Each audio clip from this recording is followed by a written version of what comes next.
Ever wonder, like, who builds the stuff we rely on every day? The stuff most of us never even see. You're talking about like hidden infrastructure? Exactly. Yeah. Pipelines, those intricate networks that keep, well, everything running. You've sent us a bunch of stuff on pipe welders, so I'm guessing you're ready to, dig into that world. It's a career path that's honestly shrouded in misconception. Yeah, I bet. People probably just picture like Starks flying and heavy lifting. Right. But Well, there's a surprising amount of brain power involved, too. It's a real blend of, well, grit and intellect. As we'll see in RoleCatcher's Guide here, Pipe Welder, the complete career guide. okay, so let's jump into it. First thing that struck me, it's not just about welding, right? You'd think so with a name like Pipe Welding.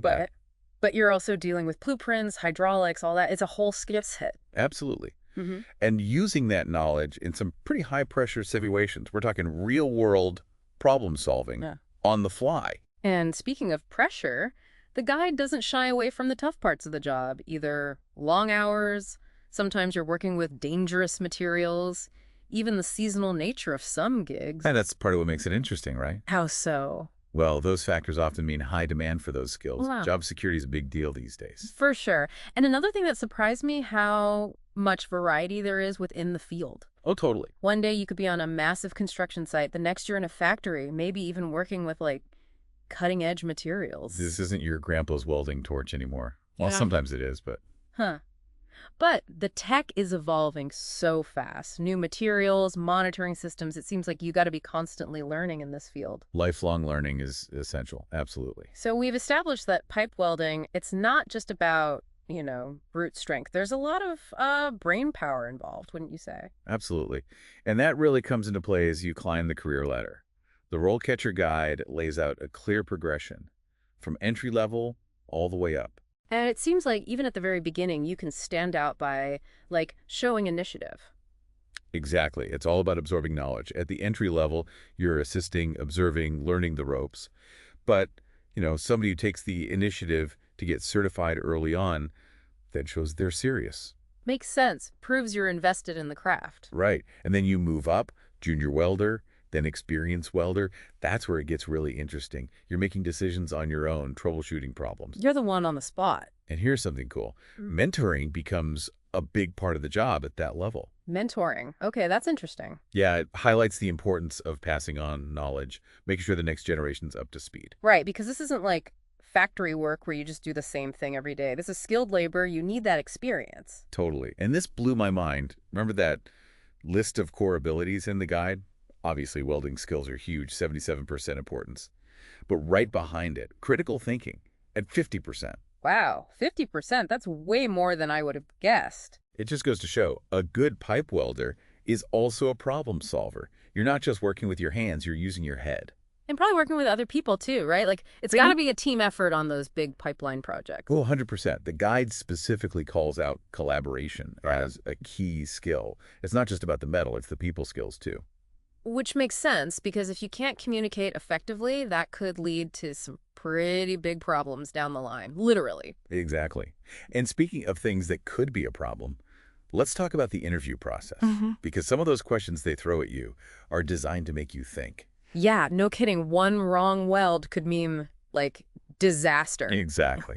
Which is why those certifications we touched on earlier, those are huge GE. Yeah, you were saying CW, CWI, ASME. Those aren't just, like, participation trophies, right? Not at all. They're a signal to employers that you understand the industry standards, especially when it comes to safety. So what do they actually stand for? Break it down for us. Okay, so CW, that's Certified Welder. Pretty straightforward. It means you've proven you can handle certain types of welding. Right, the basics are... Well, it can get very specific depending on the type of welding. Then you've got CWI, that's Certified Welding Inspector. Whole different ballgame there. That sounds intense. It is. You're the one making sure those welds are up to snuff, that they're safe. Yeah. Big responsibility. And then there's ASME. ASME rings a bell, but... American Society of Mechanical Engineers. They have a whole bunch of certifications related to like pressure vessels, piping systems, that kind of thing. So basically having those letters after your name, it shows you're serious about this line of work. Exactly. It's about trust and credibility. Which is, I imagine, crucial when you're dealing with, potentially dangerous stuff. Oh, absolutely. One wrong move could have serious consequences. No room for error. Well said. Well, we've covered a lot of ground here, haven't we? From the surprising complexity of the work to like the whole career path and those certifications. It's a lot to take in, but that's what these deep dives are for, right? Exactly. We're here to give you the inside scoop. And before we wrap up, I want to leave our listeners with something to think about.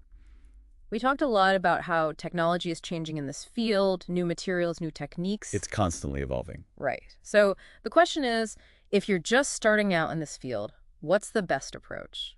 Do you try to like master one specific type of welding, become the go-to person for that? Specialize, yeah. Or is it better to be more adaptable, able to pick up new skills quickly as things change?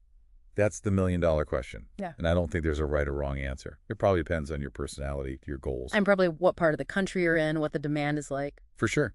But it's definitely something to consider. No doubt. Well, there you have it, folks. Another deep dive in the books.